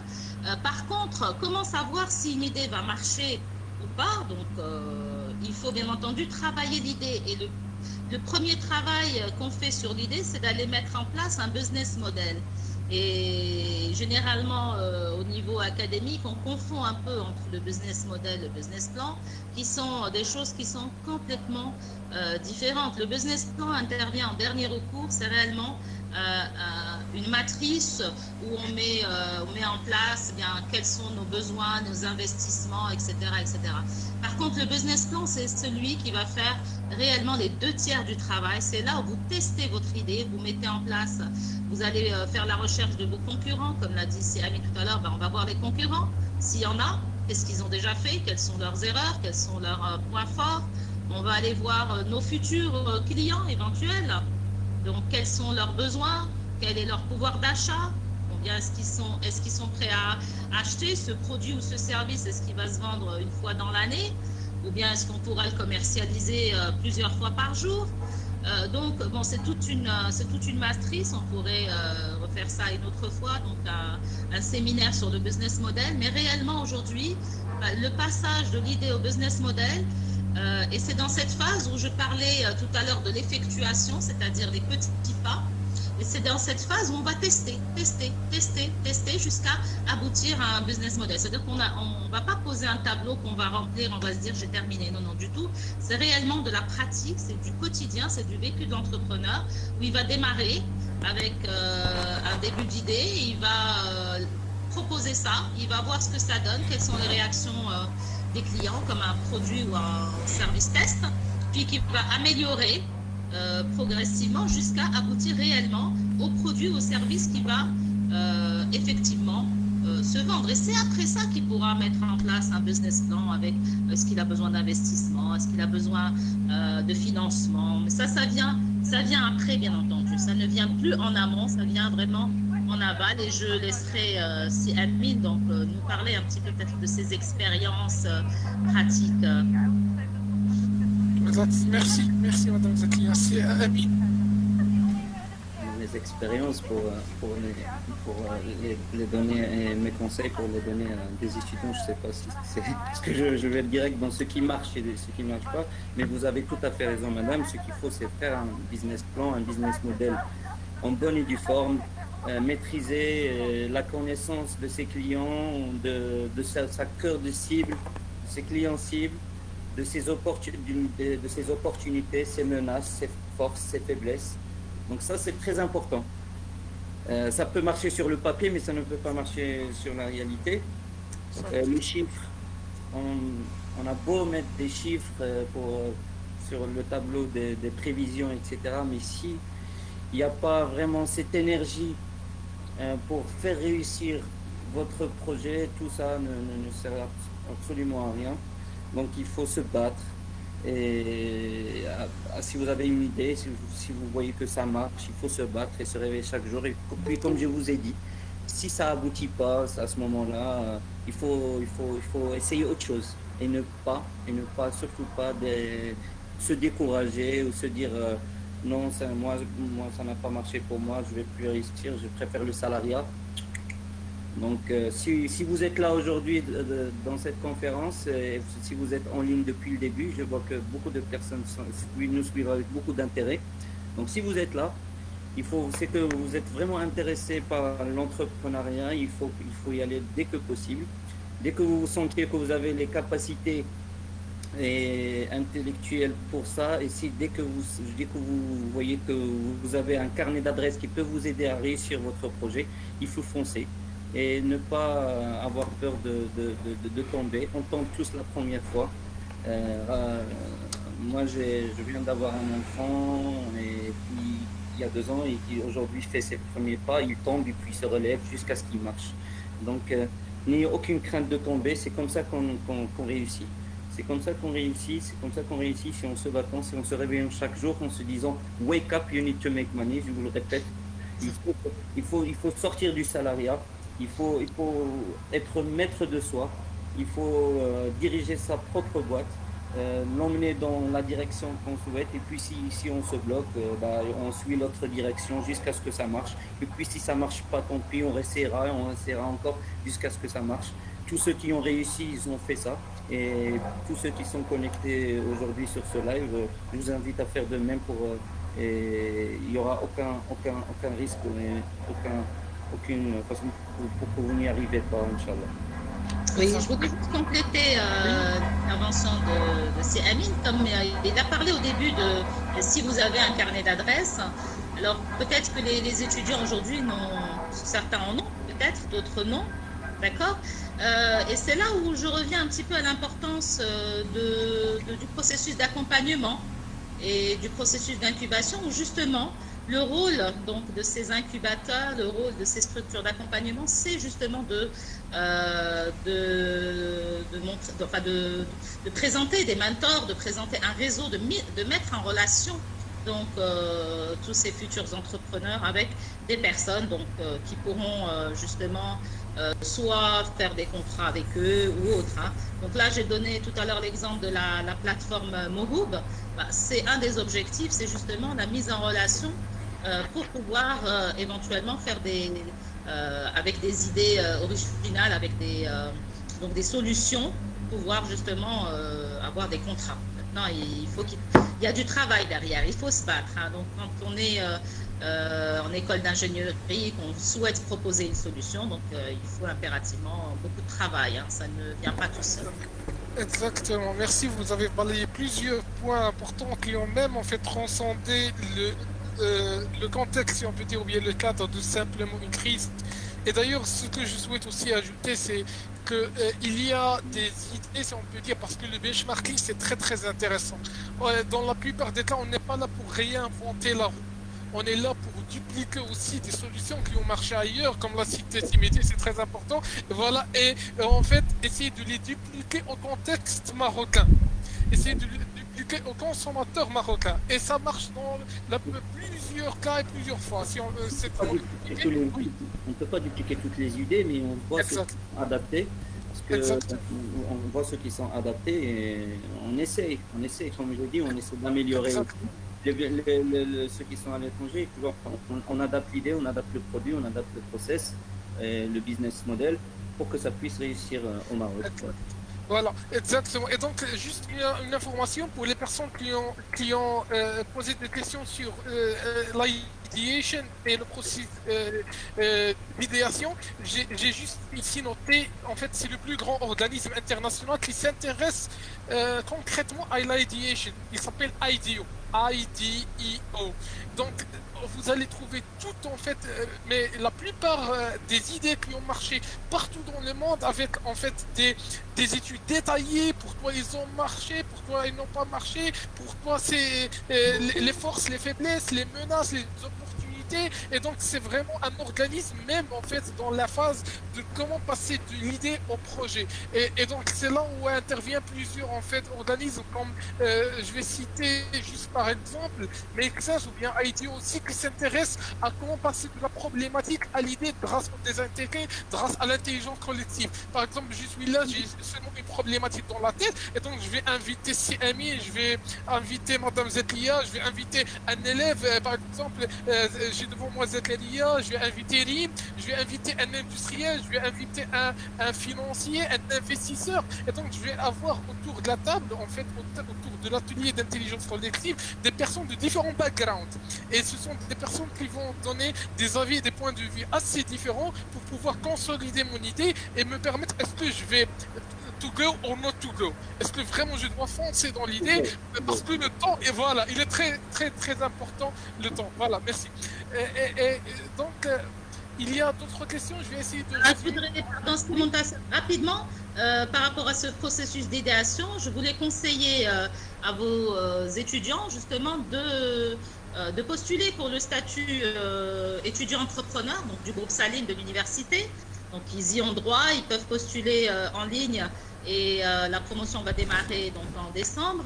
Et donc là, effectivement, c'est ce qui se passe. C'est-à-dire que la première étape, c'est l'idéation. Donc, ils posent en place les idées et il y a un certain nombre de personnes de backgrounds différents qui sont là pour discuter avec eux et voir avec eux justement la faisabilité de l'idée et donc les expériences passées. Voilà. Voilà, merci beaucoup. Désolé pour les personnes dont j'ai pas pris les questions, et donc je vais résumer 4 ou bien 5 questions dans une seule question, et qui se posent vraiment, donc Ahlam, Yassir et Hana aussi, sur est-ce que c'est surtout sur le profil d'entrepreneur. On a assez parlé, il y a Amine qui a dit que vous pouvez être entrepreneur. Est-ce que vraiment tout le monde peut être entrepreneur? Et surtout, il y a 2 personnes qui ont cité sur le point de passer à l'action. Donc l'idée ne suffit pas, c'est vraiment la concrétisation de l'idée. C'est très important aussi. Et une question que je vais laisser à la fin de Zakaria, c'est vraiment pour finir sur les morales. L'autre question de Kautar, il dit la crise Covid-19 a donné l'opportunité aux jeunes entrepreneurs marocains d'apporter des idées innovantes. Quelle stratégie doit-on adopter au sein du Maroc pour accompagner les jeunes? Et donc, sur cette avant-dernière question que on souhaite poser, donc la première partie sur le profil d'entrepreneur. En d'autres termes, est-ce qu'on est entrepreneur ou bien on devient entrepreneur? Et surtout, en fait, l'accompagnement des jeunes entrepreneurs dont on a assez parlé, si vous souhaitez ajouter d'autres choses. Je commence cette fois par CMI. Mais comme ce qu'a souligné Madame Zakia tout à l'heure, je pense qu'elle s'y connaît mieux que moi. Elle a parlé de beaucoup de projets d'accompagnement et de financement d'entrepreneurs et de jeunes créateurs. Moi, je connais que le projet Intilaka, dont j'ai profité également pour ce projet de masque qui m'a beaucoup aidé. Et donc, pour cela, il suffit de s'adresser à une banque avec votre business plan et votre idée, un petit entretien et puis c'est accordé. Normalement, ça se passe très rapidement. Au bout de 3 semaines, 1 mois, vous avez le financement, vous avez la preuve vivante devant vous que l'État soutient les jeunes entrepreneurs. Et j'étais très très stupéfait que ça s'est fait aussi rapidement, surtout dans cette période de Covid. Donc je vous dis qu'aujourd'hui j'ai profité d'un prêt de à peu près 500 000 dirhams qui m'a aidé à mettre en place, à grandir l'usine et l'atelier avec lequel je confectionne les masques. Donc il faudrait mieux que je vous donne des exemples concrets pour vous montrer que ça marche. Donc, ils m'ont aidé, et puis voilà, je vais pouvoir le rendre. La première traite sera d'ici un an, donc je vais commencer à payer ce crédit d'ici un an, avec un taux de 2%, qui est très très intéressant. Et puis c'est étalé sur 6 ans, donc c'est dérisoire par la suite. Avec un tel capital, on peut rapidement monter sa boîte et avoir ce retour et payer sans aucun risque. Donc, comme je vous ai dit, il suffit de se lever chaque jour et suivre son idée et que ça puisse aboutir. Et puis voilà. Non, merci. Si ça ne marche pas, vous avez le temps, vous avez un an, vous avez le temps de switcher d'idée. Et puis voilà. Avec ce capital, ils peuvent donner jusqu'à 1 million de dirhams, c'est ce que j'ai entendu. Bon, c'est tout ce que je connais. Après, je laisse Madame Zaki, elle connaît elle a pas plusieurs projets d'accompagnement et de produits bancaires. Donc, je la laisse. D'accord, je vais compléter. Là, je peux vous parler aussi d'une expérience d'un de mes étudiants. Donc, il a pu, dans le cadre justement, bon, c'était son projet d'entreprise et aussi un projet de fin d'études, mais surtout son projet d'entreprise qui a effectivement vu le jour l'année dernière et qui est dans la digitalisation. Donc, il est dans la formation. D'accord, il a développé un projet digital dans la formation, donc je ne vais pas donner plus de détails. Par contre, au niveau du financement, il a bénéficié quand même c'était avant le crédit Intellara, sinon il aurait souscrit à celui-ci. Il avait bénéficié donc du fonds Innov Invest, un montant quand même de 300 000 dirhams, sachant que bon, la majorité des investissements, c'est du hardware et du software, donc des ordinateurs, des logiciels, applications, etc., etc. Donc, il a quand même pu bénéficier, c'est un jeune, 22-23 ans, donc il a pu bénéficier du fonds Innov Invest avec un montant quand même de 300 000 dirhams. Donc, c'est faisable, et son projet continue. Et avec la crise du Covid, il n'a fait que continuer puisqu'il a très très bien travaillé. Il a très bien travaillé quand il y a eu l'arrêt des cours et tout le reste, puisque la formation en ligne a explosé à ce moment-là. Donc son projet aussi, il est en très bonne voie. Je pourrais compléter encore parce que j'ai parlé d'autres financements. Là, je vais compléter avec la fondation Dislog, donc qui vient de lancer il y a quelques jours avec un budget quand même de 10 millions de dirhams. Et qui aide donc les jeunes entrepreneurs, quel que soit le stade d'avancement de leur projet, tous les projets de type digitaux. Donc essentiellement, qui sont en relation avec la logistique, donc avec la distribution, avec les médias et la publicité digitale. Donc ça, c'est un fonds qui démarre, d'accord, et il faut bien entendu postuler. Il y a également une autre solution pour des étudiants ou des futurs entrepreneurs dans tout ce qui est digital. Donc, c'est la Factory Digital, qui est un incubateur dirigé par Mehdi Alaoui. Alors, eux, c'est une autre optique. Donc, eux, ce n'est pas réellement un incubateur, c'est un hub d'innovation. Donc, la particularité qui va vous intéresser également, c'est que ils sont au-delà quand même du stade de l'idée. Donc eux, ils prennent les projets quand ils ont dépassé le stade de l'idée, quand ils ont fait un premier démarrage. Et à ce moment-là, ils sont déjà en stade de start-up et ils les mettent en collaboration, soit avec des entreprises publiques, privées ou privées, et avec, disons, qui les aident à souscrire à un contrat pour pouvoir développer la solution demandée par l'une ou l'autre des entreprises. Donc, ils ont pas mal d'expérience et ils financent, ils ont des financements internationaux. Donc, voilà une autre solution qui est offerte, qui fait qu'il n'y a qu'à faire. Il y a beaucoup de choses à faire en matière d'entrepreneuriat aujourd'hui. Et il ne faut pas du tout baisser les bras, au contraire. Aujourd'hui, ce qui est attendu, c'est beaucoup de créativité et d'innovation et aussi de méthodologie. On ne peut pas passer outre la méthodologie. Il ne faut pas se dire, bon, ça y est, j'ai une idée, je vais aller me lancer. Je pense que depuis tout à l'heure, on en parle. Donc, il y a quand même, il y a toute cette passion, cette volonté, mais il y a également une méthodologie qu'il faut suivre pour pouvoir bénéficier des financements et aussi pour que l'entreprise soit correctement gérée. Voilà. Merci beaucoup pour tous ces insights, c'était très très riche. Et donc il y a assez de feuilles de route, donc il faut juste concrétiser et mettre la main dans la pâte. Et donc la dernière question, en fait, on va résumer toutes les dernières questions dans une seule. Et d'ailleurs, c'était en fait sur... euh, on a vu que les entrepreneurs qui ont réussi, si je vais résumer, celle de Hamza, Zakaria et même de Rim qui parle de télétravail, ce sont les entrepreneurs qui ont tiré bénéfice et qui ont su se mettre dans la peau, en fait, dans l'entrepreneur qui tire bénéfice de la crise. Donc, c'est ce qu'on a déjà parlé de ce point-là, d'adaptation, d'agilité. Est-ce que vous souhaitez donner un dernier mot? Et donc, je vais aussi répondre à la question, je pense, de Zakaria qui dit quelle est la morale qu'on peut tirer de cette crise? S'il y a un dernier mot, la morale qu'on peut tirer de cette période inédite. Donc ça, c'est un peu en fait les points avec lesquels on va terminer cette phase de questions-réponses. C'est Ami? Donc moi j'étais en train de laisser mon adresse mail sur le chat pour ceux qui ont des questions ultérieurement. Merci. Donc n'hésitez pas, si je peux vous aider sur n'importe quel aspect ou expérience que j'ai vécue. Si j'ai un conseil à donner, c'est qu'il faut pas se précipiter. C'était votre question, c'est ça? Exact.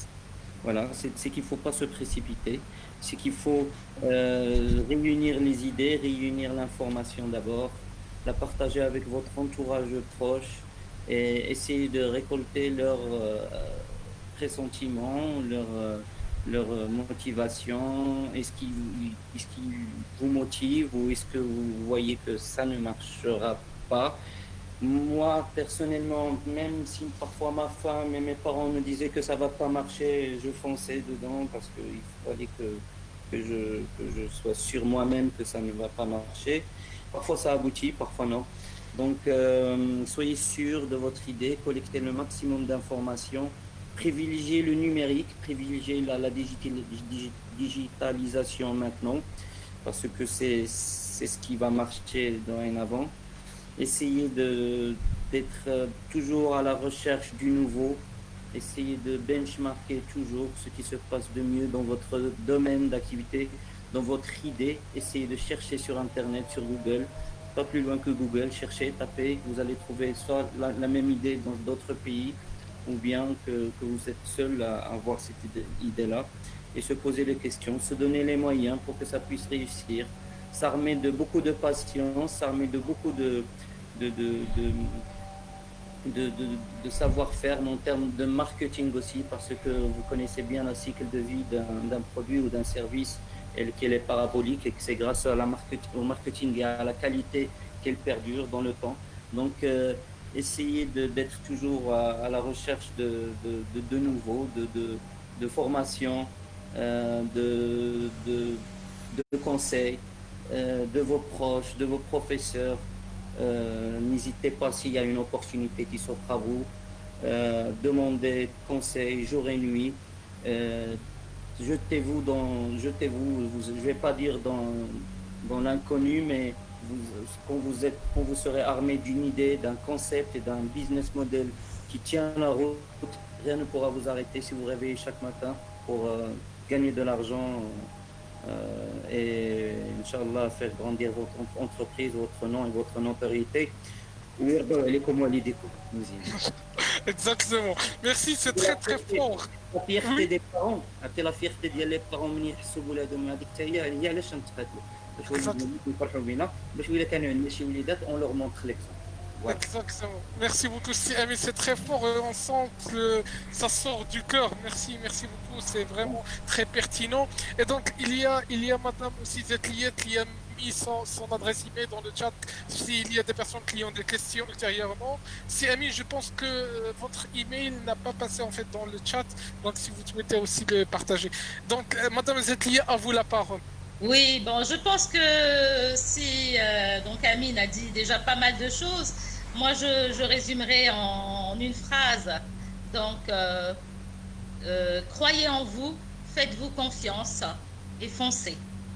Voilà, je pense que c'est ça. Je pourrais conclure avec ça parce que on retrouve souvent des jeunes qui n'ont pas confiance en eux. La clé de la réussite, c'est d'abord la confiance en soi. Si vous voulez qu'on croie en vous, il faut d'abord croire vous-même en vous et foncer. Exactement. Merci beaucoup. C'est très fort et on souhaite qu'au moins, en fait, si même 10%, bien 15% des personnes qui ont assisté aujourd'hui ont converti tous ces conseils en étapes, que ça se contrainte en action concrète et grâce à l'affiliation, bien sûr, ça sera, et l'effectuation, comme Madame Zetlia a très bien cité, ça sera très, très bénéfique. Donc, je souhaite vous remercier pleinement et amplement pour tous ces conseils-là, pour tous ces partages d'expérience. Moi-même, en fait, j'ai beaucoup bénéficié de cette table ronde assez riche en partages et surtout des partages qui sont assez pertinents et des partages qui sont vraiment tirés d'une expérience qui est vraiment bénéfique et dans l'amour de partage et le bien commun. Je laisse la dernière parole à un membre du comité du forum s'ils peuvent clôturer cette session-là et bien sûr un mot de fin. Donc, Oui, je vais, Rim. oui, je vais parler au nom du comité. Je me présente, je suis Elim Tsalouzi, la présidente du forum SM Entreprise pour cette année. Donc, je souhaite vous remercier au nom de tout mon bureau, Monsieur Chaki, Madame Zakia et aussi Mouad qui est l'un de nous. Donc, je vous remercie énormément pour ce partage-là et je vous dis qu'on a choisi ce thème-là parce qu'il nous touche personnellement, parce qu'on porte un grand intérêt pour ce sujet-là. Donc, c'est pour ça qu'on a choisi qu'il soit le sujet de notre première réunion et de notre première conférence. Donc, je vous remercie énormément. Nos conférenciers, aussi les gens qui sont là avec nous sur Meet ou sur le live de Facebook. Et je vous dis à bientôt et Inch'Allah, notre conférence ou même le football en Wallah, Merci beaucoup. Merci à vous. Au revoir. Merci. à vous Au tous. revoir. Au revoir. Au revoir. Madame Zakia. Au revoir.